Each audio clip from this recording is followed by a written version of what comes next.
Can we simplify this particular problem in 2 lines? Yes, we can do that. So let us first read this problem. It says that Raj invested rupees 10,000 in a fund. At the end of the first year, he incurred a loss, but his balance was more than 5,000 rupees. So even though he incurred the loss, but जो amount बचा उसके पास ना, वो बचा 5,000 रुपए से ज्यादा, तो यानी घाटा कितने का हुआ? 5,000 रुपीज से कम का घाटा हुआ. This balance, when invested for another year, it grew, and the percentage of growth in the second year was 5 times percentage of loss in the first year. If the gain of Raj from the initial investment over the 2-year period is 35%, दिखने में ना problem बहुत बड़ा लग रहा है, but अगर आपने 10 वीडियोस देखी है मेरी जो मैंने बनाया है परसेंटेज पे, then it's a very easy task for you. And particularly in video number 3 of that series, I talked about AB formula. And if you know AB formula, this is such a simple problem for you to simplify. और ये option तो हमारे को देकर रखा हुआ है. AB formula होता क्या है? AB formula होता है, if you do not understand what is AB formula, please go and watch those 10 videos,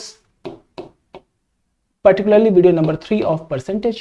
So AB formula is A plus B plus AB upon 100. Now, problem says, let us assume that the value of A is minus X%. Why am I writing this as minus X%? Because पहली साल में उसको घाटा हुआ. कितने का घाटा हुआ? हमने माना कि भाई X% का घाटा हुआ.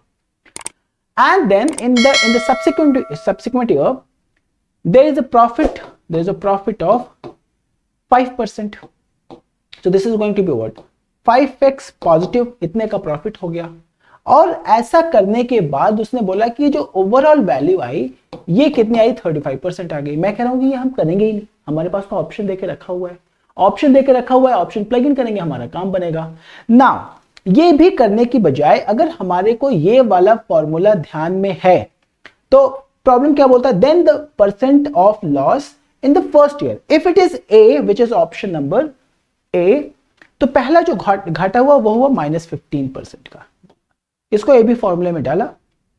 सो जो दूसरा प्रॉफिट होगा वो कितने का होगा? 75% का होगा. So this is going to be -15 into 75 upon 100.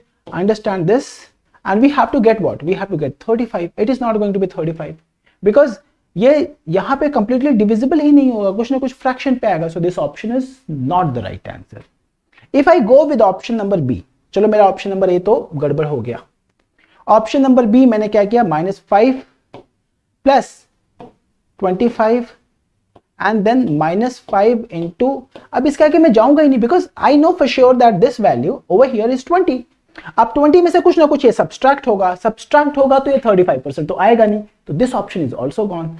And if this option is gone, I am left with my option number C which is the loss in the first year is -10%. अगर पहले साल में loss हुआ 10% का, तो जो दूसरे साल में जो प्रॉफिट होगा वो कितना होगा? 5 times which is 50%, and this is -10 into 50 upon 100.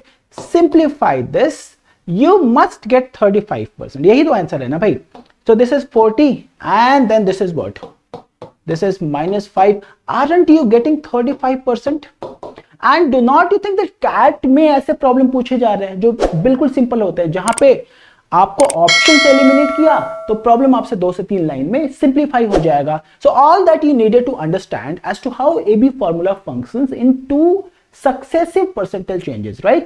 So if you still do not understand the concept, my recommendation is you go and watch video number 3 of percentage which is AB formula. and अगर आप 10 video देख लेंगे तो फिर तो पूरे percentage की topic पे आप मास्टरी कर लेंगे, right? So I had in this video this much. This is what I had in this video.